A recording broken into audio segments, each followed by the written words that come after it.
প্রধানমন্ত্রীর একটি বক্তব্য এবং সেই বক্তব্যের পরিপ্রেক্ষিতে এনসিপি নেতা নাহিদ ইসলাম একটি মন্তব্য করেছেন গতকাল। আমি সেই বক্তব্যটি একটু উল্লেখ করতে চাই। আপনাদের পরিকল্পনা যদি আগামী 3 মাসের মধ্যে সমস্যার সমাধান করে দিতে পারে, তাহলে আমি আপনাদের পরিকল্পনায় গ্রহণ করব। তাদের প্রতি আমি চ্যালেঞ্জ ছুড়ে দিলাম। যেই বিদ্যুতের সমস্যা রয়েছে, যেই গ্যাসের সমস্যা রয়েছে, সেইটি সমাধানের জন্য তারা যদি সরকার থেকে ভালো কোনো পরিকল্পনা নিয়ে আসতে পারে, যে পরিকল্পনা আগামী 3 মাসের মধ্যে, বাদ দেন 3 মাস, আরো 3 মাস আমি তাদেরকে দিলাম, যদি 6 মাসের মধ্যে তারা সমস্যার সমাধান করতে পারে, তাহলে তাদের প্রত্যেকটি পরিকল্পনা আমরা বাস্তবায়ন করব। সরকারকে ব্যর্থ দেখতে চাই না, কারণ জ্বালানি সংকটে সরকার ব্যর্থ হলে শুধু সরকার ক্ষতিগ্রস্ত হয় না, দেশ ক্ষতিগ্রস্ত হয়। মাননীয় প্রধানমন্ত্রীকে আমরা বলতে চাই, আমাদের পরিকল্পনা আপনার সরকারের কাছেই আছে। আজ আবারও আমরা সেটি সামনে রাখলাম। এখন প্রশ্ন একটাই, বাস্তবায়ন শুরু হবে কবে? পাল্টাপাল্টি বক্তব্য রাজনীতিতে এই বিষয়টি খুবই স্বাভাবিক একটি ঘটনা, যে সরকার এক ধরনের কথা বলবে, বিরোধী দল এক ধরনের কথা বলবে, কিন্তু সেটি কতটা যৌক্তিক সেই বিষয় নিয়ে তর্ক হতে পারে। আমি আলোচনায় যাবার আগে সম্প্রতি প্রধানমন্ত্রীর একটি বক্তব্য এবং সেই বক্তব্যের পরিপ্রেক্ষিতে এনসিপি নেতা নাহিদ ইসলাম একটি মন্তব্য করেছেন গতকাল। আমি সেই বক্তব্যটি একটু উল্লেখ করতে চাই। বিদ্যুৎ ও গ্যাস সংকট নিয়ে জাতীয় নাগরিক পার্টির সাম্প্রতিক এক কর্মসূচিকে ইঙ্গিত করে সম্প্রতি প্রধানমন্ত্রী তারেক রহমান বলেছিলেন এগুলো হঠকারিতা। সোমবার এক অনুষ্ঠানে দেওয়া বক্তব্যে প্রধানমন্ত্রীর সেই বক্তব্যের প্রতিক্রিয়া জানিয়ে এনসিপি নেতা নাহিদ ইসলাম বলেছেন, আমাদের গণতান্ত্রিক প্রতিবাদকে বলা হচ্ছে হঠকারিতা, বলা হচ্ছে বাস ভাঙচুর আমরা আগের মতো চাই না, রাস্তায় বসে বিক্ষোভ আমরা চাই না। রাস্তায় বসে বিক্ষোভ কিন্তু একটা বৈধ গণতান্ত্রিক আন্দোলনের পদ্ধতি। জাতীয় সংসদের বিরোধী দলীয় চিফ হুইপ নাহিদ অভিযোগ করে বলেন, কালকে যখন আমি রাস্তায় নামবো প্ল্যাকার্ড হাতে নিয়ে, তখন বলা হবে আমি বাস ভাঙচুরের জন্য নামছি এবং আমাকে গ্রেফতার করা হবে, মামলা দেওয়া হবে। এই ন্যারেটিভ সরকারের জায়গা থেকে তৈরি করা হচ্ছে। এছাড়া আমরা জানি যে জামাত ইসলামের পক্ষ থেকেও বক্তব্য দেওয়া হয়, যে বলা হয় যে সরকার ফ্যাসিস্ট আচরণ করছে, সরকার যে ধরনের কথা বলছে সেটি এক ধরনের বিভ্রান্তি ছড়ায় জনগণের মধ্যে। আপনি আসলে এই পাল্টাপাল্টি বক্তব্যকে কিভাবে দেখেন? ধন্যবাদ আপনাকে। যারা শুনছেন আমার শুভেচ্ছা অভিনন্দন। আমার দেখেন, সরকার থাকলে, গণতান্ত্রিক রাষ্ট্রে সরকার থাকলে, বিরোধী দল থাকলে পাল্টাপাল্টি বক্তব্য হবে, এটা স্বাভাবিক ব্যাপার। এটা এক ধরনের ডিবেটের মতো, গণতান্ত্রিক চর্চা। বাট এই ডিবেটটা মুখোমুখি হয় না, পাল্টাপাল্টি হয়। একজন বললে থ্রো করলেন, আরেকজন আবার তার থ্রো করলেন। তো এটা যতক্ষণ শান্তিপূর্ণভাবে হয় ততক্ষণ বেস্ট, ভালো। কিন্তু আপনি দেখেন 6 মাসের সরকার, মাননীয় প্রধানমন্ত্রী উনি তেমন কিছু বলেন না বলেই চলে। ওনাকে কেউ গালি দিলে, মার দিলেও উনি কিছু বলেন না, কারণ উনি মার খেয়েছেন আগে, সেটার আমরা প্রতিশোধ নিতে দেখিনি। উনি বিচারে বিশ্বাস করেন। তো 6 মাস পরে উনি হঠকারিতা বলেছেন এই কারণে যে আপনি নিশ্চয়ই অসংলগ্ন বক্তব্যগুলো শুনেছেন। যদি আপনি জোড়া দেন বক্তব্যগুলো, সেগুলো অনেকটা হঠকারিতার মতো। আপনি 2 মাসের সরকারকে ফেলে দিচ্ছেন, 2 মাসের সরকারকে আপনি পৃথিবীর সবচেয়ে অজনপ্রিয় সরকার বলছেন, একদম অ্যানাউন্স করে। তো এই ধরনের 2 মাসের সরকারের যে কোনো বয়সী যার হয় না, আতুর ঘর থেকে বের হয় নাই, তার আপনি চুলচেরা হিসেবে শুধু করছেন না, তাকে ফেলে দেওয়ার হুমকি দিয়ে দিচ্ছেন। এই কথাগুলো যখন আপনি মিলিয়ে একটা মালার মতো করবেন, তখন কিন্তু এটা হঠকারিতার মধ্যেই পড়ে। সেটা উনি ওনার বক্তব্যে খুব স্বল্প ভাষায় এবং ভদ্র ভাষায় উনি ডেলিভার করেছেন। তো এই ডেলিভার করার জন্য নাহিদ সাহেব যে কথা বলেছেন, এটাও তার কথা বলতে পারেন উনি, যে রাস্তায় নামে প্লে কার্ড, ওনারা কিন্তু প্রথম দিনই প্লে কার্ড শো করেছেন, শুধু সই করেন নাই, ইতিহাসকে ওভারটেক করে নতুন ইতিহাস সৃষ্টি করেছেন সংসদের ভেতরে প্লে কার্ড নিয়ে গিয়ে, যেটা এর আগে কেউ কোনো দিন করেন নাই। হতে পারে তাদের নতুন দল, নতুন সংসদ, তারা অনেক কিছুই হয়তো জানেন না যে এর আগে কী রুলস অ্যান্ড রেগুলেশন ছিল, এখন কোনটা আছে। তো যারা শুরুর দিন ফার্স্ট ডেতে প্লে কার্ড বহন করে সংসদে নিয়ে গেছে, তো সংসদে প্লে কার্ড দেখানোর ভয় দেখায় তো আর লাভ নেই। তো প্লে কার্ড নিয়ে রাস্তায় নামাতেই পারে, আন্দোলন করতেই পারে, যদি আন্দোলনের সত্যিকার হেতু থাকে। আন্দোলনের হেতু না থাকলে আন্দোলন করাটা অন্তঃশাসন নয়। আপনি বলছেন যে বিরোধী দলের আন্দোলনের কোনো হেতু নেই? অবশ্যই আমি বলি নাই যে হেতু নাই, আমি বলেছি যদি হেতু থাকে তাহলে আন্দোলন করতেই পারেন, এবং আন্দোলনটা গঠনতান্ত্রিকভাবে করলে আমাদের জন্য ভালো, তাদের জন্য ভালো, বাংলাদেশের জনগণের জন্য ভালো। ধরেন একটা চরম দ্বন্দ্ব লাগলো, সাফার কিন্তু ফাইনালি জনগণই করে, তাদেরকেই করতে হয়। দেখবেন অনেকখানে অনেক যুদ্ধের সময় পথচারী বেশি নিহত হয়, সে বড় বড় যুদ্ধই হোক, ছোট ছোট যুদ্ধই হোক। তো এই সাফার কিন্তু জনগণ করেন। তো জনগণ ভোট দিয়ে আমাদেরকে জয়ী করেছেন, তাদেরকেও জয়ী করেছেন 5 বছরের জন্য। সেখানে হঠকারী কোনো সিদ্ধান্ত নেওয়ার জন্য না। এই হঠকারী সিদ্ধান্তগুলো রাষ্ট্রের কোনো বা গণতন্ত্রের কোনো ভালো কিছু বয়ে আনে না। তো আমরাও এটাই বলবো, মাননীয় প্রধানমন্ত্রীর ভাষায় দ্ব্যর্থহীন কণ্ঠে এটাই বলতে চাই, চুলচেরা বিচার বিশ্লেষণ করেন, হিসাব করেন, চুলচেরাভাবে কথার জবাব দেন, সমস্যা নাই। তো সরকারের জায়গা থেকে কি এক ধরনের ন্যারেটিভ তৈরি করা হচ্ছে, যেটি তারা বলছেন, এনসিপি নেতারা বলছেন যে এই ধরনের আচরণ তৈরি করা হচ্ছে সরকারের জায়গা থেকে? বরং সরকার কিছুই করছে না। আপনি বলেন তারা তো গালি দিচ্ছে, সরকার কি পুলিশ দিয়ে লাঠিচার্জ করিয়েছে? করায় নাই। সরকার কি তাদেরকে অ্যারেস্ট করিয়েছে? যে বিরোধী দলকে আমরা গত 20 বছর, 25 বছর, 30 বছর দেখে এসেছি, আপনি সেটার সাথে মিলান। সরকার কি তাদের অ্যারেস্ট করিয়েছে? করায় নাই। সরকার কি তাদের মামলা দিয়েছে? দেওয়ায় নাই। সরকার কি তাদেরকে ব্রিটিশ আইনের মতো 54 ধারায় কি আপনার অ্যারেস্ট করার জন্য বাসায় গিয়েছে? যায় নাই। তাহলে তারা কিভাবে বলতে পারে? বরং স্বাধীনতা বলতেই বোঝায় না যে যা খুশি তাই করো। তারা যা খুশি সেইভাবে কথা বলছে। কথা বলার কথা আপনার হাতে কলম নিয়ে, আপনার কলমে লেখা হয় না। আমি তো আপনার গায়ের কোট নিয়ে কথা বলতে পারি না। তারা যখন কলম নিয়ে শুরু করে তখন কিন্তু আপাতমস্তক আপনাকে নিয়েও অ্যাটাক করছে। তো এই অ্যাটাকটা আমরা চাই না। আমরা চাই যেটা চুলচেরা বিশ্লেষণ করেন। আপনি কলমের কালি নাই না, কলম সমস্যা আছে, নিবে সমস্যা আছে কিনা, আপনি ওইটার হিসাব করেন। আপনার এর চেয়ে অন্যদিকে যায় না। অন্যদিকে গেলে কি হয়? আন্দোলনটা স্তীমিত হয়, আমরাও কথা বুঝতে পারি না, আমাদেরও রাগ হয়। বাস, প্রত্যেকটা মানুষেরই তো রাগ, দুঃখ, কষ্ট, সুখ সবই আছে। তো সেই জায়গাগুলায় যদি টাচি জায়গাগুলায় আপনার যখন দরকার না, তখন যদি আপনি টাচি জায়গাগুলায় টাচ করেন এবং এটা নিয়ে মানে বিভিন্নভাবে অশুভন আচরণ করতে থাকেন, তখন কিন্তু প্রত্যেকটা মানুষের রাগ করতে পারে। রাগ করা উচিত না, ধৈর্য ধরা উচিত, কিন্তু এতটা ধৈর্য তো প্রত্যেকটা সময় নাও থাকতে পারে। জি আপা, এবার একটু অন্য প্রসঙ্গে আসি। সরকারের 180 দিন বা অনেকে বলছে যে হানিমুন পিরিয়ড শেষ হয়েছে। জি, আপনি সবসময় আপনার এলাকায় যান, আমরা জানি, খবর রাখেন, আপনি কালকেও এসেছেন এলাকা থেকে। আপনার এলাকার এই মুহূর্তে সবচেয়ে বড় সমস্যাটা আপনার কাছে কি মনে হয়? মানুষ আপনার কাছে তো নিশ্চয়ই আসে, বলে যে আমাদের এই সমস্যাগুলো হচ্ছে, সেটা কি আসলে? আপনি যেভাবে যেখানে টাচ করতে চাচ্ছেন আমি বুঝতে পারছি। আপনি বিদ্যুতের কথা বলতে চাচ্ছেন যে কি হয়। বিদ্যুতের সমস্যা এই মুহূর্তে আছে, আমরা অস্বীকার করছি না, সরকার অস্বীকার করছে না। সেখানে বিদ্যুতের যে অবস্থাটা আপনি জানেন, বিদ্যুৎ চালাতে গেলেও গ্যাস লাগে, গ্যাস উৎপাদন করতে গেলেও বিদ্যুৎ লাগে। এবং এই যে জ্বালানি, এই জ্বালানি আপনার ইতিমধ্যে যুদ্ধ আবার চলছে, তেল আপনার মানে সীমিতভাবে আসছে, সেটা না হয় চলা গেল, কিন্তু গ্যাসের ইতিমধ্যে কুয়েতে আপনার কাতারে একটা বড়, যেটা সারা বিশ্বে 20%, 17 থেকে 20% গ্যাস সাপ্লাই করে, সেটা আপনার জ্বলে গিয়েছে, ধ্বংস হয়ে গিয়েছে। বাংলাদেশেও 2টো কারখানা থেকে গ্যাস সাপ্লাই হয়, একটা কারখানা প্রায় অর্ধেক বাংলাদেশে সাপ্লাই হয়, সেটা আপনার বিনষ্ট হয়ে গেছে, আগুন ধরে গেছে। তো এই যে এই সাময়িক সমস্যার জন্য তো আসলে সরকার বলেন, যেই বলেন না কেন, তার আপনি বাসায় গেলেন, বাসায় একটা দুর্ঘটনা ঘটতেই পারে, সেটার জন্য আপনি প্রস্তুত না হলেও কিন্তু আপনাকে ওটা সলভ করতে হবে। তো এই সলভ সরকার করছে। আমি এই সময়টায় এটাই মনে করছি এবং আমরা আশা করছি খুব তাড়াতাড়ি এটা সলভ হয়ে যাবে। আর কোন সমস্যা নিয়ে আসলে আপনার কাছে মানুষ এই মুহূর্তে কথা বলছে? আমি আপনার এলাকার কথা এলাকার মানুষের, যেমন ধরেন রাস্তাঘাট, আইন শৃঙ্খলা পরিস্থিতিকে কিভাবে তারা আইন শৃঙ্খলার অবস্থা একটু খারাপ, সেটা, বাট আমি এটার সম্মুখীন হইনি। জামালপুর আপনি দেখবেন যে এমনি শান্তিপ্রিয় একটা এলাকা, খুব বেশি অন্য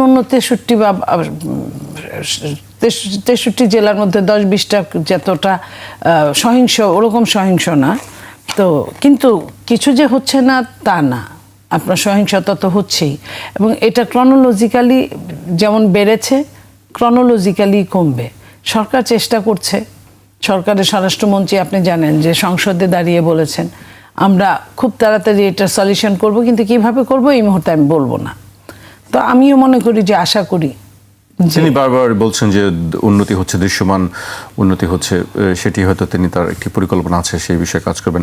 আমি আরেকটি বিষয় জানতে চাই যে সরকারের 180 দিনে মানে আপনি কিভাবে মূল্যায়ন করবেন বা আপনি কত মার্কস দিবেন, 100-এর মধ্যে কত বলবেন? এখন মার্কসের মধ্যে একটা জিনিস, যেমন ধরেন সরকারের আপনি যদি হিসাব করেন মার্কসে প্রশ্নের, আপনি মার্কসে আসছেন প্রশ্ন যদি ভুল থাকে উত্তরদাতার কিন্তু কোনো সমস্যা হয় না। যেমন ধরেন তখন কি বলে কর্তৃপক্ষ বলে এই প্রশ্নের উত্তরগুলো দিতে হবে না, অথবা আমরা ওইটা মিনিমাইজ করে অন্য প্রশ্নের সঙ্গে মিলিয়ে দিব। আপনার বেশি দূরে না যাই, নিকট অতীতে যেটা হয়েছে, আমরা একটা পরীক্ষায় এসএসসি পরীক্ষায় আমরা দেখলাম যে তখন মন্ত্রী কি বললেন যে আমরা ওই দুইটা প্রশ্নের আমরা একটা মিনিমাইজ করব। সেই জায়গা থেকে আমি বলছি আপনার প্রশ্নটা এরকম ছিল। যেমন ধরেন হামের টিকা, এই প্রশ্নটা উজ্জ্ব থাকলো, এটা তো এই সরকারের জিনিস না। যেমন ধরেন এই ফুয়েলের কথা আবার আসছি, এটা উজ্জ্ব থাকলো, কারণ আন্তর্জাতিক বিশ্বে আপনার যুদ্ধের জন্য তো কোনো দেশ দায়ী না, ইন্ডিভিজুয়াল, কিন্তু সাফার করছে অনেকেই। এইসব ছাড়া সরকারের আমি সফলতা অনেকটাই দেখি এই কারণে সরকার যে নির্বাচনী ইশতেহার দিয়েছিল, উনি রাষ্ট্রের দায়িত্বে গেলে উনি মহিলাদের জন্য ব্যবস্থা করবেন, ফ্যামিলি কার্ডের ব্যবস্থা করবেন, উনি আপনার কৃষকদের জন্য ব্যবস্থা করবেন, কৃষকদের ঋণ মকুব করবেন, সেই কাজগুলো আপনারা, এটা দৃশ্যমান। এবং অদৃশ্যমান যেটা যেভাবে বলেন নাই, তারপরে উনি যত বন্ধ কারখানা ছিল বন্ধ কারখানা নিয়ে বসেছেন যে কিভাবে কারখানাগুলো আবার চালু করা যায়, এবং সেটা স্টেপ বাই স্টেপ কাজ করছেন। উনি শিক্ষায় আপনার দ্বিগুণেরও বেশি বাজেট দিয়েছেন, যেটা শিক্ষা একটা জাতিকে অনেকটা অগ্রসরমান করে। এবং শিক্ষায় আপনার অন্যান্য সরকার যেটা করেছিল, অন্যান্য সরকার যেমন ধরেন যে বিনা লেখায় পাস, আপনার মনে আছে ফ্যাসিস্টের সময় কি বলছে, যাই লেখুক না কেন তুমি পাশ করাই দিবা, কিভাবে দিবা জানি না, শুধুমাত্র পাশের হার বাড়ানোর জন্য, বিশ্বে এই কথাটা বলার জন্য সেই কাজগুলো করেছে। এবার কিন্তু সেটা হয় নাই, দৃশ্যমানভাবে ওই জায়গাটা বলা হচ্ছে যে ফল বিপর্যয় হয়েছে। এইটাই হবে, আপনাকে কোনো না কোনো ভাবে তো এটা মেনে নিতে হবে, কারণ আমার সন্তান যদি পড়ালেখা না করে সে লিখতে পারবে না। কি বলছে ওইখানে যে মন খুলে দোয়া করা যায়, বা মন খুলে আপনার গান গাওয়া যায়, মন খুলে নাম্বার দেওয়া যায় না, আপনি যা লিখবেন সেটার উপরেই নাম্বার দেওয়া যায়। তো এটা যদি আপনার ফ্যাসিস্টের সময় হতো তাহলে কিন্তু এখানে পাশের হার থাকতো 98%। এই 98% পরবর্তীতে গিয়ে কিন্তু আরও ধাক্কায় পড়তো বা পড়েছে এখন যেটা হচ্ছে। তো সেই হিসাবে আমি এটাকে পজিটিভই ধরবো, এবং শিক্ষায় আপনার বাজেটটাকে আমি ভেরি ভেরি পজিটিভ মনে করি। তারপরে হলো আপনার স্বাস্থ্য, জনগণের যে মৌলিক ডিমান্ড যে জায়গাগুলায়, স্বাস্থ্যে আপনার অনেক বেশি, প্রায় দ্বিগুণ ওখানেও আপনার বাজেট বাড়ানো হয়েছে। এবং যেখানে উপজেলাগুলোকে 50 সদস্য বিশিষ্ট হাসপাতাল ছিল, 50 সিট বিশিষ্ট, হ্যাঁ, সেখানে 101 সিটের হাসপাতাল করবে। এই ধরনের যদি আমরা প্রত্যেকটা ক্ষেত্রকে আলাদা করি, আমরা বলবো যে এখন তো বীজ বপনের সময়, আপনার ফল তোলার সময় না, বীজ বপনটা 180 দিনের, হ্যাঁ, তো এই বীজ বপন গুলো কিন্তু ঠিক মতো হয়েছে। এখন ঠিক মতো পরিচর্যা হলে আমি বলতে পারি যে আমি 4 বছর 4.5 বছরের ফলটা আমি পেরে আনতে পারবো, বা কতটুকু ফল আমরা পাড়তে পারবো সেটি। আপনার কাছে আমি আবারও আসবো। আমি এই পর্যায়ে আবার আমাদের মাঝে এনসিপির যুগ্ম সদস্য সচিব ফরিদুল হক উপস্থিত হচ্ছেন। আমরা আপাকে দিয়ে শুরু করেছিলাম, এবং আমাদের আজকের বিষয় ছিল হচ্ছে যে পাল্টাপাল্টি বক্তব্য, যেটি আপনারা বলছেন যে রাজনীতিতে পাল্টাপাল্টি বক্তব্য থাকবেই, এটি গণতান্ত্রিক চর্চারই একটি অংশ, কিন্তু সেই চর্চাটা একটি মাত্রার মধ্যে থাকা উচিত সেটিও সবাই বলেন, কিন্তু দেখা যায় যে সেই মাত্রাটি আমরা কোনো না কোনো সময় অতিক্রম করে ফেলি।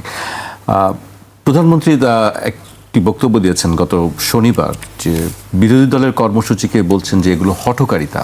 এর পাল্টা বক্তব্য আমরা নাহিদ ইসলামকে দেখেছি যে তিনি বলেছেন যে প্রধানমন্ত্রীর বক্তব্যটি ঠিক নয় এবং ভিন্ন ন্যারেটিভ তৈরি করার চেষ্টা করছে সরকার। আপও সেই বক্তব্য দিচ্ছিলেন, আপনার কাছে আসলে কি মনে হয় গণতান্ত্রিক একটা রাষ্ট্রে বিরোধী দলের দায়িত্ব হচ্ছে সরকারের যে কোনো ব্যর্থতায় কথা বলা, শান্তিপূর্ণ প্রতিবাদ জানানো, প্রয়োজনে আন্দোলন করা। তো এই শান্তিপূর্ণ যে কোনো ধরনের আন্দোলন করা, এটা একটা মানে যে কোনো নাগরিক, বিরোধী দল তো বটেই, যে কোনো নাগরিকের একদম গণতান্ত্রিক একটা অধিকার। এখন গণতান্ত্রিক আন্দোলনকে হঠকারিতা, বিশৃঙ্খলা কিংবা এই ধরনের নেগেটিভ শব্দ ব্যবহার করে ফ্যাসিস্টের মতো ফ্রেমিং আচরণ করছে, এটি কিন্তু দুই দলকে বলছে যে এই সরকার ধরনের দুই দল। ফ্রেমিং করে কি বলে যে জুলুম নির্যাতনের মানে কি বলে চিত্র এর আগে আমরা দেখেছি। আগের আমলে এটা হয়েছে, এটা বিএনপির উপরেই বহুবার আওয়ামী লীগ এই ধরনের মানে কি বলে যে হামলা চালিয়েছে, বিশৃঙ্খলা এটা সেটা। ইভেন ধরেন কি বলে যে নিজেরা নিজেদের লোকেদেরকে দিয়ে নিজেদের দলের নেতার কোম্পানির বাসে গান পাউডার দিয়ে আগুন লাগিয়ে মানুষ মেরে সেই দায় বিরোধী দলের উপরে চাপানো হয়েছে। তো এই যে কোনো শান্তিপূর্ণ আন্দোলনকে এই ধরনের শব্দ ব্যবহার করে যখন ধরেন একদম রাষ্ট্রের সর্বোচ্চ পর্যায় থেকে অ্যাটাক করা হয়, তখন স্বাভাবিকভাবে আমাদের স্মৃতিতে ওই পুরনো কি বলে যে পুরনো স্মৃতি, আমাদের দগদগে যে স্মৃতিগুলো সেগুলো নাড়া দেয়। তখন মনে হয় যে এই আচ্ছা আবার কি সেই পথে যাচ্ছে কেন? কারণ হচ্ছে যে আপনাকে দেখতে হবে যে কোনো মানে কি বলে যে একটা সরকার প্রধান নিজে তো আর এটা করেন না, করেন রাষ্ট্রের বিভিন্ন অ্যাপারেটাস ব্যবহার করে।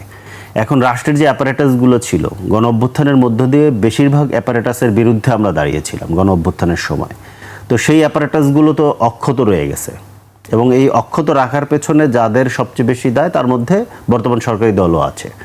এখন আপনি যখন ধরেন গণতান্ত্রিক আন্দোলনকে এই ধরনের ফ্রেমিং করবেন, তখন স্বাভাবিকভাবে এই সন্দেহ জাগে যে আপনি কি তাহলে আবার আগের পথে ফেরত যান। ইতিমধ্যে এই ধরনের মানে কি বলে যে দুই চারটা নমুনা আমরা দেখতে পেরেছি। গতকালকে আপনার কি বলে হবিগঞ্জে এই বিদ্যুৎ সংকট এবং মূল্যবৃদ্ধির প্রতিবাদে একটা মিছিলের প্রস্তুতিকালে 3 জনকে আটক করা হয়েছে। এর ভেতরে একজন বৈষম্যবিরোধী ছাত্র আন্দোলনের নেতাও আছে।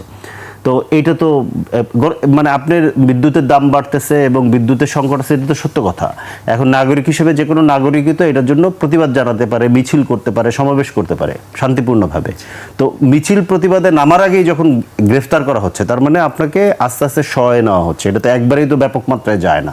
তখন বিরোধী দলের জায়গা থেকে এটা কাজই হচ্ছে বিরোধী দল প্রতিনিয়ত এটা প্রতিবাদ জানানো এবং মানুষকে সচেতন করা, মানুষকে মনে করিয়ে দেওয়া যে আবার কিন্তু ওই পথে যাচ্ছে, যাতে করে সরকার এই পথ থেকে ফিরে আসে। আপনি একটা বলছেন যে অ্যাপারেটাসগুলো পরিবর্তন করা যায়নি, তার মধ্যে সরকারি দলও আছে, একটা আপনি যুক্ত করেছেন, তাহলে আর কে আছে এটি যাদের জন্য আসলে করা যায়নি? ওল্ড এস্টাবলিশমেন্টটা টিকে রাখতে চায়।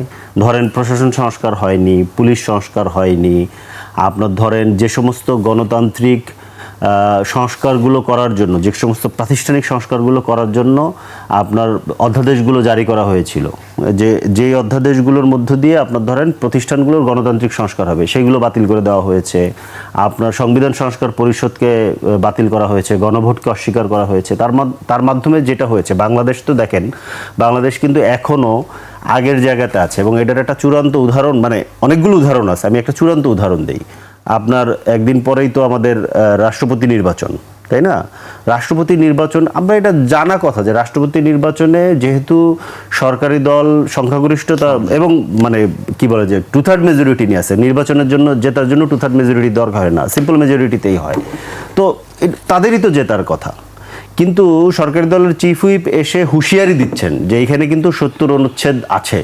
তার মানে সংসদ সদস্যদেরকে মনে করিয়ে দিচ্ছেন যে এখানে কিন্তু 70 অনুচ্ছেদ আছে, তা আপনার কিন্তু সরকারের পক্ষে ভোট দিয়ে দেবে। কিন্তু এই যে রাষ্ট্রপতি নির্বাচনের যে অপশনটা, প্রভিশনটা, এটি কিন্তু সাধারণ 70 অনুচ্ছেদ সাধারণ অধিবেশনের ক্ষেত্রে যেভাবে মানে কি বলে যেভাবে পালিত হয়, এইটার ক্ষেত্রে কিন্তু এটা প্রযোজ্য নয়। কেন?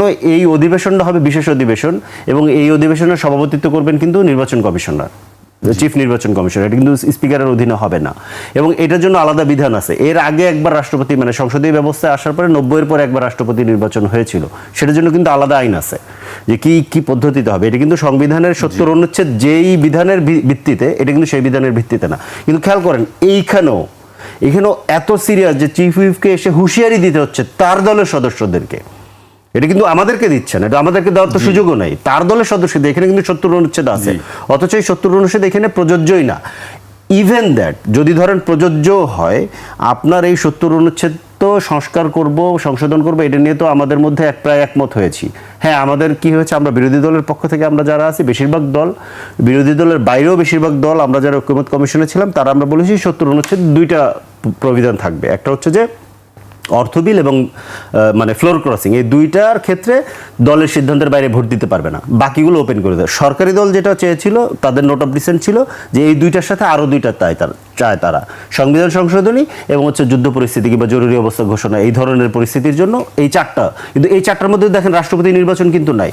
এখন যদি আপনি 91 সালের আইনটা ফলো করেও রাষ্ট্রপতি নির্বাচনটা করেন, তাহলে কিন্তু 70 অনুচ্ছেদ এখানে প্রযোজ্য হয় না। খেয়াল করেন, এটা আমি কেন বললাম, এটা একটা উদাহরণ যে ওনারা একেবারে এই পুরনো কাঠামোটা পুরোপুরি ঠিক রাখতে চান। এটা হচ্ছে এর মধ্য দিয়ে এটা প্রমাণ পায়। এর বাইরে ধরুন মানবাধিকার কমিশন আইনটাকে বাতিল করে দেওয়া হলো, অধ্যাদেশটাকে বাতিল করে দিয়ে নতুন একটা খসড়া 2 দিন আগে পাশ করা হয়েছে, যেই খসড়া আগের 2009 সালের যে মানবাধিকার কমিশন, সেখানেও কমিশনকে যতটুকু ক্ষমতা দেওয়া ছিল সেটুকু কেড়ে নিয়ে এটাকে ওর থেকে পিছনে নিয়ে যাওয়া হয়েছে। পেছনে আসলে ওর থেকে পেছনে আর কিছু নাই, কারণ ওটাই বাংলাদেশের প্রথম মানবাধিকার কমিশন। তো ওর থেকেও খারাপ একটা আইন করা হচ্ছে। আপনি খেয়াল করেন, হাসিনা যে এই মানবাধিকার কমিশন করেছিল এবং হাসিনা কেন মানবাধিকার কমিশন করেছিল, এটা আমরা এখন কিন্তু বুঝতে পারি। এই লাইনটা বলাই মানে হচ্ছে আইনের দায় মুক্তি। মানে ধরেন বিদ্যুৎ জ্বালানি ক্ষেত্রে যেটা হয় যে যা কিছু আইনে থাকুক না কেন, কিন্তু এই যে চুক্তি আমরা করলাম কিংবা এই আইনের অধীনে যে চুক্তিগুলো হবে সেটা নিয়ে আদালতে যাওয়া যাবে না। সেটা দিয়ে ধরেন এখানে প্রতি বছর 50,000 কোটি টাকা এখনো ক্যাপাসিটি চার্জ দিতে হয় আমাদের, যা কিছুই থাকুক না কেন আদালতে যাওয়া যাবে না, এবং ওইগুলো কিন্তু এখন বাতিল করা যাচ্ছে না। কিছু টার্ম শব্দ আসলে আছে যেগুলো নিয়ে অনেকেই কথা বলেন যেগুলো পরিবর্তন হওয়া উচিত। আপা, ফরিদুল হকের কাছে আমরা অনেকগুলো বক্তব্য এক টানা তিনি অনেক কথাই বললেন, তো আমি একটা জিনিস তার কথা বলছি যে আসলে পুরনো বন্দোবস্তই কি টেনে নিয়ে যাওয়া হচ্ছে কিনা।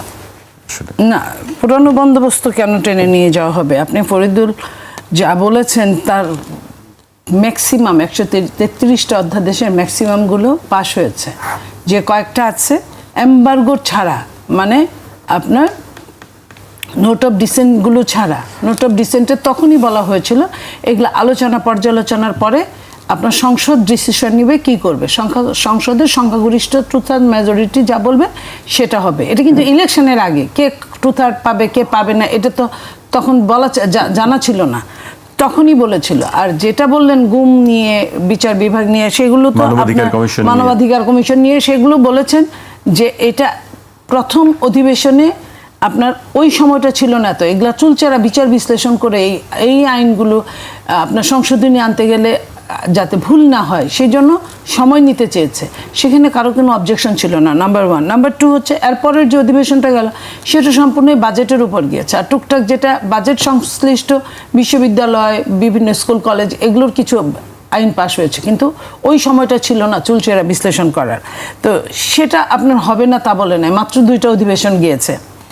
3 নাম্বার যেটা 70 অনুচ্ছেদ নিয়ে আমার ভাই অনেকক্ষণ কথা বললেন, আমি 70 অনুচ্ছেদে কিন্তু চেঞ্জ হয়েছে, সবার সর্বসামর্থ্য নিয়ে সবার কথা বলা নিয়েই কিন্তু 70 অনুচ্ছেদে কোথায় গিয়ে উপনীত হয়েছে, যেটা হয়েছে আমি আপনাকে দেখেই পড়ছি, যেহেতু এটা অনুচ্ছেদ, রাজনৈতিক দল হতে পদত্যাগ বা দলের বিপক্ষে ভোটদানের কারণে আসন শূন্য হয়ে যাওয়া। দলের বিপক্ষে কিন্তু ভোট এবং অর্থ বিল এই দুটোর বাইরে যেতে পারবে না। আর সবগুলো যেমন দলের বিপক্ষে কথা বলতে পারবে, বক্তব্য রাখতে পারবে, সংসদে দাঁড়িয়েও পারবে, কিন্তু আপনার ভোটটা এটা কিন্তু সবাই মিলে এই সংস্কারে আজকে এত কথা বলছে, এটা কিন্তু এইখানে কিন্তু কোনো আপনারই ছিল না, এই বিল কিন্তু পাশ হয়েছে। তাহলে এখন কেন এই ধরনের কথা আসছে? এই কথা তো থাকার কথা না। এটা অর্থ বিল এবং এই ভোটদানের বিল, এই দুটো রেখে আরগুলো ছেড়ে দেওয়া হয়েছে। 70 অনুচ্ছেদে আরও যেগুলো ছিল, আগে তো ন্যূনতম একটু শব্দ করতে পারতো না, এখন তো সংসদেও আপনার নওশাদ জামিল কিন্তু আপনার একদম ইতিহাস সৃষ্টি করেছেন, উনি কিন্তু স্বরাষ্ট্রমন্ত্রীর বিপক্ষে কথা বলেছেন লিখিতভাবে। তা এই জিনিসগুলো কিন্তু এর আগে ছিল না। তাহলে আপনি নিজেই একটা আইন বানাবেন বা আইন সংশোধন করবেন, আবার আপনি নিজেই এটার বিরুদ্ধে কথা বলবেন, এটা তো হতে পারে না। আর তারা কি করে ভাবে দলের একজন এমপি, দলের মনোনীত এমপি দলের বাইরে গিয়ে আরেকজনকে ভোট দিয়ে পাশ করায় নিয়ে আসবেন? এটা হয় না। আমি নিজে সারাদিন চুলচেরা দলের বিচার বিশ্লেষণ করি, সমালোচনা করি, কিন্তু আমাকে যদি আপনি বলেন আমি দলের বাইরে ভোট দিব, যেখানে দলের অস্তিত্বের ব্যাপার। এই কথাটা চিফ হুইপের বলতে হয় তাই বলেছে, লিখতে হয় তাই লিখেছে, কিন্তু আমাদের সঙ্গে কিন্তু আলাদাভাবে এটা বলার প্রয়োজন হবে কেন? এটা তো হওয়ার এমন কিছু নাই। আর যাকে বিএনপি মনোনয়ন দিয়েছে সে তো বিএনপির বাইরের কেউ না, বিএনপির অনেকের পছন্দের মানুষ, অনেকেরই পছন্দের মানুষ। ব্যক্তিগতভাবে কারোর সঙ্গে যদি রেষারেষি থাকে, আমার ভালো লাগলো না, আমি আরেকটা আদর্শ পছন্দ করি, ওই যে গুপ্তের প্রশ্নটা আসে তখন, তাহলে এই ধরনের কথা আসবে কেন? একটা এমপি, তার রাষ্ট্রপতির এমন এখন পর্যন্ত এমন ক্ষমতা নাই যে সে হয়েই একদম অনেক কিছু করে ফেলবে। রাষ্ট্রপতি কারোর সঙ্গে এই কথা বলা ছাড়া, সময় দেওয়া ছাড়া আর কি এই মুহূর্তে করার আছে? রাষ্ট্রের বিশেষ প্রয়োজনে কখনো যদি, সেটা অন্য জিনিস। আরেকটা জিনিস যেটা সংস্কার নিয়ে অনেকক্ষণ বলেছেন ফরিদ, সেইখানে গণভোটের অস্বীকারের তো এখানে অনেক পয়েন্টস আছে। আপনার সংবিধান মেনেই কিন্তু এই পর্যন্ত গত 1.5 বছর 2 বছর চলা হয়েছে, তো সংবিধান যেটা বলবে সেটাই করবে। সেইখানে এটাকে কেন্দ্র করে যে বাকিগুলাটা এতগুলা নোট অফ ডিসেন্টগুলো আছে, সেটা নিয়ে তো কথা বলার আগে চিন্তা করা উচিত তাদের, যাদের ব্রোনচাইল্ড ছিল এই গণভোট অথবা জুলাই সনদ, তারা নিজেরাই কিন্তু সিগনেচার করেছে নির্বাচনের পরে। আপনি নিজে এটা বুঝেন যে আপনার সন্তানকে স্বীকৃতি অন্য দিবে, আপনিই আপনার সন্তানকে স্বীকৃতি দিচ্ছেন না, তাহলে যার সন্তান নিজেই নিজের স্বীকৃতি দিচ্ছে না, তারা কথা বলে কিভাবে?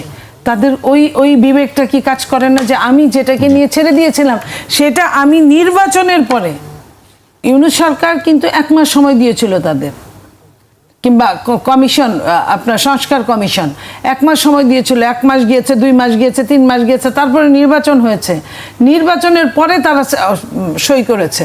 তাহলে তারা তো এই কথাগুলো বলতে পারে না, আর যেই বলতে পারুক। জি, আর হবিগঞ্জের বিষয়টি নিয়ে কি বলবেন? তারা বলছেন যে গ্যাস বিদ্যুতের প্রতিবাদে যে একটি বিক্ষোভ কর্মসূচি ছিল, সেটি কর্মসূচি শুরু করার আগেই পুলিশ তাদেরকে গ্রেফতার করে নিয়ে গেছে, আটক করে নিয়ে গেছে। দেখেন, সেই বিষয় নিয়ে কি বলবেন? এটা হচ্ছে যে দেশটাকে এক ধরনের ধূম্রজালের মধ্যে ঢুকানোর চেষ্টা যখন করবে রাষ্ট্রের কাজ কি? রাষ্ট্রের কাজ দেশটাকে শান্তিপূর্ণ জায়গায় রাখা, রাষ্ট্রের কাজ না দেশে কুন্দর লাগায় দিয়ে তামসা দেখা। তো যখন দেখছে যে চরমভাবে এটা নিয়ে যাওয়ার পায়তারা হচ্ছে, তো প্রথমেই কি করে মানুষ, যদি আপনার আগুন ধরে যাওয়ার আগে যদি আগুনটা নিভান, তাহলে কিন্তু আগুনটা পুরাটা জায়গা সারখার করতে পারে না। তারাও জানে, আমরাও জানি যে এই 6 মাসের গণতন্ত্র কতক্ষণ আপনাকে নিয়ে যাবে।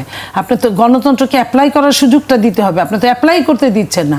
আপনি ক্রনোলজিক্যালি আপনি আন্দোলন করেন, আপনি সরকারকে বিভিন্ন সময় দিন, আপনি সরকার সময়টা পাইল কই? আপনি এত কিছু করছেন, আপনি আগেই আন্দোলনের ঘোষণা দিয়ে নেমে যাবেন, তখন সরকার কি করবে? আর এদের তো অনেক দিন রাখাও হবে না, হয়তো নিয়ে 1 দিন 2 দিন রেখেই আবার ছেড়ে দেওয়া হবে। এটা ওই জায়গাটা, উত্তপ্ত জায়গাটাকে উত্তপ্ত প্রশমিত করার জন্য এই কাজটা করা হয়েছে, অন্য কিছু না। জি, আপনার কাছে আসবো। আমি ফরিদুল হকের কাছে আসতে চাই যে পরিস্থিতি উত্তপ্ত করার জন্য এই বিষয়টি করা হয়েছে এবং সরকারকে না করার জন্য এবং সরকারকে সুযোগই দেওয়া হচ্ছে না আসলে এই কাজ করার জন্য। আপনি আসলে বক্তব্য কিভাবে দেখছেন? দেখেন, আমরা যে বারবার যেটা বলি, আমাদের যে মূল ফাইটটা, আমাদের তো কোনো ব্যক্তি কিংবা কোনো দলের বিরুদ্ধে ফাইট না। আমরা একটা ফ্যাসিবাদের বিরুদ্ধে, ফ্যাসিস্ট শক্তির বিরুদ্ধে ফাইট করেছিলাম, ফ্যাসিস্ট শক্তিকে আমরা হটিয়েছি। পাশাপাশি আমরা বলেছি আমাদের একটা ফ্যাসিবাদী ব্যবস্থা যেটা, সেটার বিরুদ্ধে আমাদের ফাইট। এখন যে ব্যবস্থার পক্ষে থাকবে তাদের বিরুদ্ধেও আমাদের ফাইট।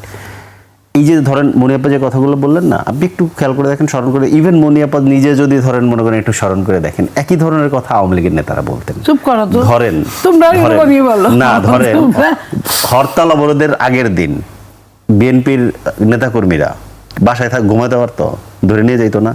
ওইখানে তো একই, যে তারা যাতে আসলে বিশৃঙ্খলার চেষ্টা করতে না পারে, পরিস্থিতিকে খারাপ করতে না পারে, এই জন্য তাদেরকে আটক রাখা হতো। যেহেতু তারা বড় দল, বেশি শক্তি, এই জন্য তাদেরকে 2-3 মাস আটক রাখা হইতো, যা পরিস্থিতি চান হলে পরে কিন্তু আবার ছেড়ে দেওয়া হইতো। তাহলে একই রকম হইলো। শান্তিপূর্ণ প্রতিবাদে আপনি কোনোভাবে কোনো ইয়েতে আপনি আটক করতে পারবেন না, খুব সিম্পল। এবং মানে কে বিশৃঙ্খলা তৈরি করবে, কে অশান্তি তৈরি করবে, এইটা বোঝার জন্য যথেষ্ট কায়দা আছে, সমস্ত কায়দা আছে। এই ধরনের 5টা 7টা 10টা ছেলে 20টা ছেলে গিয়ে আপনার ধরেন একটা বিরাট অশান্তি তৈরি করে ফেলবে, এরকম পরিস্থিতি বাংলাদেশের নাই। কিন্তু ঘটনা হচ্ছে যে ওই যে পুরনো প্রশাসন, ওই যে পুরনো পুলিশ হচ্ছে গিয়ে ধরেন একবারই হয়তো বা করতেছে, অথবা ওইখানকার কোনো নেতা নির্দেশ দিয়েছে ফোন দিয়ে এদেরকে নামতে দিবা না, ধরে ফেলছে। কারণ কাঠামোটা পুরনো। পুলিশ চলে হচ্ছে গিয়ে স্থানীয় নেতাদের কথায়, কিংবা ধরেন এমপির যে ধরেন পিএস থাকে কিংবা এমপির যারা লোক থাকে তারা ফোন দিলেই ধরেন পুলিশ দৌড়ের উপরে থাকে। তো এই যে পুলিশকে যে স্বাধীনভাবে আপনি কাজ করতে দিবেন না, আবার স্বাধীনভাবে মানে এটা না সে স্বাধীনভাবে জুলুম করবে তা না, তাকে আপনি একটা নির্দিষ্ট ফ্রেমওয়ার্কের মধ্যে আনতে দিবেন না। পুলিশ সংস্কার তো পুলিশের লোকজন চেয়েছিল গণঅভ্যুত্থানের পরে, সেটা তো হয় নাই। তো পুলিশ তো এখন ধরেন আবার সে আস্তে আস্তে দলীয় বাহিনীতে পরিণত হবে। আমরা বারবার গত 50 বছর ধরে আমরা যেটা দেখেছি। তো এইগুলো ধরেন মানে আমাদের জায়গাটা হচ্ছে যে আপনাকে এই গণতান্ত্রিক স্পেসটা রাখতে হবে এবং এই কাঠামোগত সংস্কারগুলো করতে হবে। এইটা ছাড়া বাংলাদেশকে আপনি যত ভালো কথাই বলেন ওই জায়গায় নিতে পারবেন না। আপা বলছে 133টা অধ্যাদেশের মধ্যে ধরেন অনেকগুলো তারা পরিবর্তন করছে, যেগুলো তাদের পক্ষে গেছে, যেগুলো আসলে খুব insignificant in aspect of reform, সেগুলো নিয়ে তারা আপত্তি করেনি। যেগুলো বাতিল করেছে আপনি যদি সেগুলোর লিস্টটা দেখেন, সবগুলো রিফর্মের সাথে সংশ্লিষ্ট, একটাও করে নাই যেগুলো রিফর্মের সাথে সংশ্লিষ্ট। এই যে ধরেন সুপ্রিম কোর্ট সচিবালয়, মানবাধিকার কমিশন, গোমধ্যাদেশ, এই ধরনের যে ইয়েগুলো আছে একটাও করে নাই। আচ্ছা, আর গণভোটের প্রশ্ন যেটা বললেন যে গণভোট আমরা চাইছি, গণভোট আসলে আমরা চাই না, আমরা গণপরিষদ চাইছিলাম। গণভোট যেটা চেয়েছেন এবং যেটা আদায় করে নিতে পেরেছেন, কারণ ওনাদের ক্ষমতা এবং শক্তি বেশি, গায়ের জোর দিয়ে, সেটা সালউদ্দিন আহমেদ সাহেব নিজে বলেছিলেন। এগুলো ঐক্যমত্য কমিশনের রেকর্ড আছে, ভিডিও আছে, এবং উনি এটার পক্ষে উনি আমাদেরকে যুক্তি দেখিয়েছিলেন। উনি যেহেতু এখানে যথেষ্ট বোদ্ধা মানুষ, যে গণভোটের মধ্য দিয়ে কিভাবে জনগণের কনস্টিটিউন্ট পাওয়ার অ্যাপ্লাই হবে এবং সেটার মধ্য দিয়ে কিভাবে পরবর্তী পার্লামেন্ট এটা করতে বাধ্য থাকবে, এটা উনি বলেছিলেন, এটা ওনার বক্তব্য আছে। আচ্ছা, এবং এই গণভোটের পক্ষে ইভেন বর্তমান প্রধানমন্ত্রী একাধিক জায়গাতে হ্যাঁ ভোট চেয়েছেন। কি জন্য চেয়েছিলেন? হ্যাঁ ভোট চাইছেন কি আগের রাষ্ট্র রাখার জন্য? নিশ্চয়ই না। তার মানে হচ্ছে যে আপনি যখন হ্যাঁ ভোট চাইলেন, তার মানে একটা নতুন কিছু আপনি করতে চাইছেন, একটা পরিবর্তন করতে চাইছেন, সেটাকে আবার পরে গিয়ে পার্লামেন্টে প্রধানমন্ত্রীর পক্ষে দাঁড়িয়ে সালাউদ্দিন সাহেব আবার এটাকে নাল করে দিলেন। বলেন যে আমরা তখন আসলে সংস্কারের জন্য রাজি হয়েছিলাম, কারণ আমরা নির্বাচন চাচ্ছিলাম। তার মানে বিএনপির ইন্টেনশনটা এটার মধ্য দিয়ে পরিষ্কার যে ওনারা নির্বাচন শুধু চাচ্ছিলেন। বাংলাদেশের যে ধরেন এই যে এত জুলুম, অত্যাচার, নির্যাতন, এত রক্তপাত, এত আত্মত্যাগ, এটার মধ্য দিয়ে যে নতুন বাংলাদেশ আমরা চাইছিলাম সংস্কারের মধ্য দিয়ে, সেইগুলো আসলে ওনারা চান না। ওনারা শুধু নির্বাচন চান এবং নির্বাচনের পরে ক্ষমতা চান। এবং কেন চান? কারণ যাতে করে সমস্ত দলীয় লোকদেরকে নিয়োগ দেওয়া যায়, এবং বিধানে না থাকলেও ধরেন যাদেরকে নিয়োগ দেওয়া হচ্ছে তাদেরকে বলা হচ্ছে অন্য সকল কর্ম সম্পর্ক এবং সাংগঠনিক সম্পর্ক পরিত্যাগ করে আপনি এই পদে আসবেন। ধরে নিলাম তারা খুব যোগ্য লোক, ওই প্রশ্নে আমি গেলামই না। যেহেতু ধরেন মানে বাংলাদেশের রাজনৈতিক দলগুলোর পুরনো কালচার কি? পুরনো কালচার, আপনি রাজনীতি করছেন, আপনি ধরেন আমি রাজনীতি করতেছি, আমি দীর্ঘ ধরেন ত্যাগ স্বীকার করবো, এখন ধরেন আমার যোগ্যতা না থাকলেও আমার ধরেন বাংলাদেশ মেডিকেল ইউনিভার্সিটির চেয়ারম্যান বানায় দিবে, অথচ আমি জীবনেও ধরেন মনে করেন যে ওই কি বলে যে কম্পাউন্ডারও ছিলাম না। হ্যাঁ, এইটা হচ্ছে বাংলাদেশের রাজনৈতিক দলগুলো এইভাবে বোঝে আর কি। তো কিন্তু যেটা বলা হচ্ছে ইয়ে দিয়ে 17 জন অন্তত বিএনপির বড় নেতা যাদেরকে বিভিন্ন প্রতিষ্ঠানে নিয়োগ দেওয়া হয়েছে, তাদেরকে দলের পদ এখনো তারা ছাড়েননি। একেবারে দলের কেন্দ্রীয় কমিটির লোকেরা আছেন। বিএনপির বন ও পরিবেশ বিষয়ক সম্পাদক, ওনাকে বোধহয় বন শিল্প কি যেন একটা কর্পোরেশনে ধরেন ওনাকে প্রধান বানানো হয়েছে, কিন্তু উনি এখনো বিএনপির বন ও পরিবেশ সম্পাদক আছেন। এরকম 17 জন, আমি গত 2 দিন আগে একটা রিপোর্ট দেখলাম। এইটার কারণে ওনারা এটা চাইছিলেন। আরও চাইছেন কি, ধরেন এক নেতা পুরো বিভাগের তুলনায় তার উপজেলায় বেশি বরাদ্দ নিয়ে গেছে, এবং যেহেতু উনি বিএনপির নেতা এবং বিরাট পাওয়ারফুল, কারণ ওনাকে সালাউদ্দিন আহমেদ বলছে উনি সবচেয়ে পাওয়ারফুল, মীর শাহ আলম, উনি ইউনিয়নের নাম নিজের মেয়েদের নামে করে ফেলছেন।